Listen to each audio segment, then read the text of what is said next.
nous lui avons exposé, évidemment, les problèmes rencontrés aussi et les réussites de notre académie.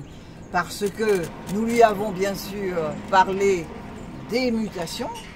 J'entends, monsieur le ministre, je pense qu'il a été très sensible au problème des mutations et de ces personnes qui ont des difficultés.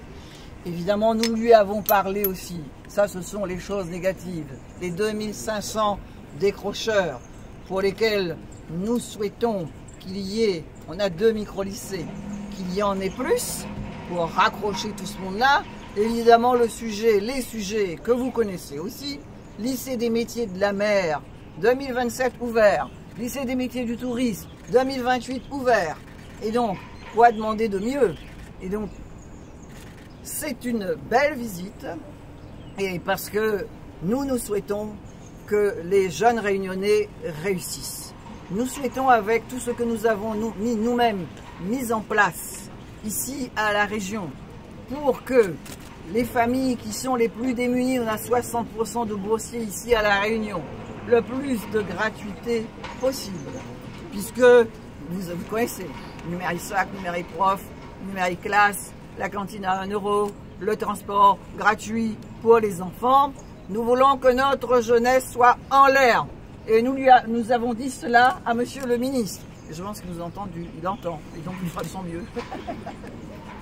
Merci Madame la Présidente, j'étais très heureux de retrouver ce matin Huguette Bello, comme la Présidente l'a dit, on se connaît depuis une dizaine d'années. Je me revois, jeune conseiller au ministère de la Santé, téléphoner à Huguette Bello pour lui annoncer que l'hôpital, le pôle sanitaire de l'Ouest, allait recevoir son financement, 140 millions d'euros, je crois, et je me souviens de l'émotion d'Huguette Bello à l'époque, parce que ça avait été un combat acharné, je peux en témoigner, pour obtenir ces financements, et je suis tellement heureux de savoir qu'aujourd'hui l'hôpital fonctionne, rayonne, se porte bien.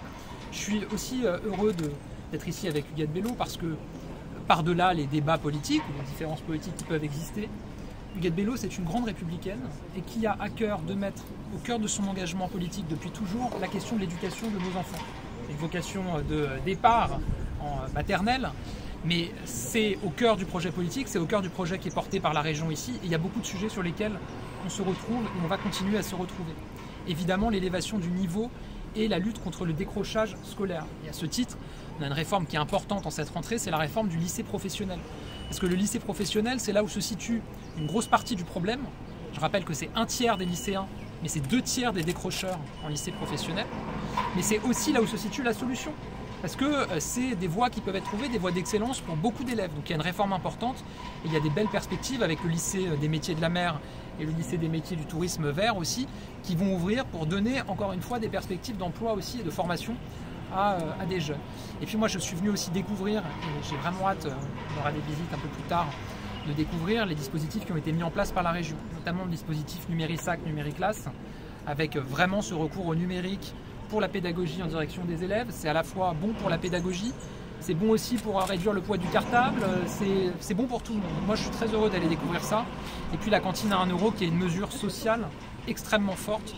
On sait qu'il y a encore trop d'élèves qui soit ne mangent pas à leur faim, soit se nourrissent mal en dehors de l'établissement. Donc ce dispositif aussi mis en place par la région, évidemment je suis venu le voir et le saluer. Donc entretien intéressant. Effectivement on a abordé la question des mutations et je sais que c'est un combat. J'ai eu l'occasion de dire dans une interview ce matin que c'est un combat qui est légitime. On a montré ces dernières semaines qu'on avait réussi à progresser. On est maintenant à 75% des diplômés du concours réunionnais qui pourront faire leur stage ici à La Réunion.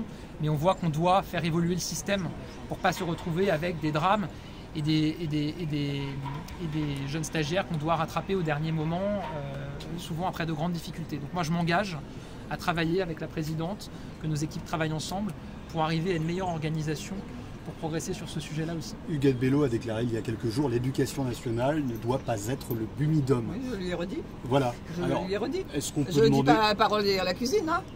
Je dis tout ce que j'ai à dire, je dis. Voilà. C'est seulement ça, Freedom, que vous voulez savoir? Non, je lui ai dit. Madame, c'est pas seulement ça. Mais éventuellement, peut-on avoir un éclairage? Non, mais voilà. comme l'a dit la présidente, effectivement, elle me l'a redit ici à l'occasion du rendez-vous. Et encore une fois, moi je suis persuadé que c'est un sujet légitime et qu'on doit travailler ensemble pour faire progresser les choses. Encore une fois, au début du mois de juillet, on était, je crois, Réunionnais sur 2 qui avait son lieu de stage ici à La Réunion. On a beaucoup travaillé ensemble et d'ailleurs la région nous a fait remonter un certain nombre de situations. On est maintenant à 75%. Moi ce que je voudrais c'est que les prochaines années déjà on soit dès le départ à 75%. Donc on pousse les curseurs au maximum. Et donc on va travailler ensemble aussi ensuite sur les néo-titulaires pour qu'ils puissent effectuer leur année de titularisation ici. Et il y a ensuite le sujet de ceux qui ont exercé une partie de leur carrière dans l'Hexagone et qui veulent revenir ensuite. C'est vrai que si on met tout ça bout à bout, pas de place pour tout le monde. Donc il faut qu'on arrive à trouver une bonne organisation pour que les choses se passent le mieux possible. Mais je pense qu'il y a beaucoup de bonne volonté d'un côté et de l'autre.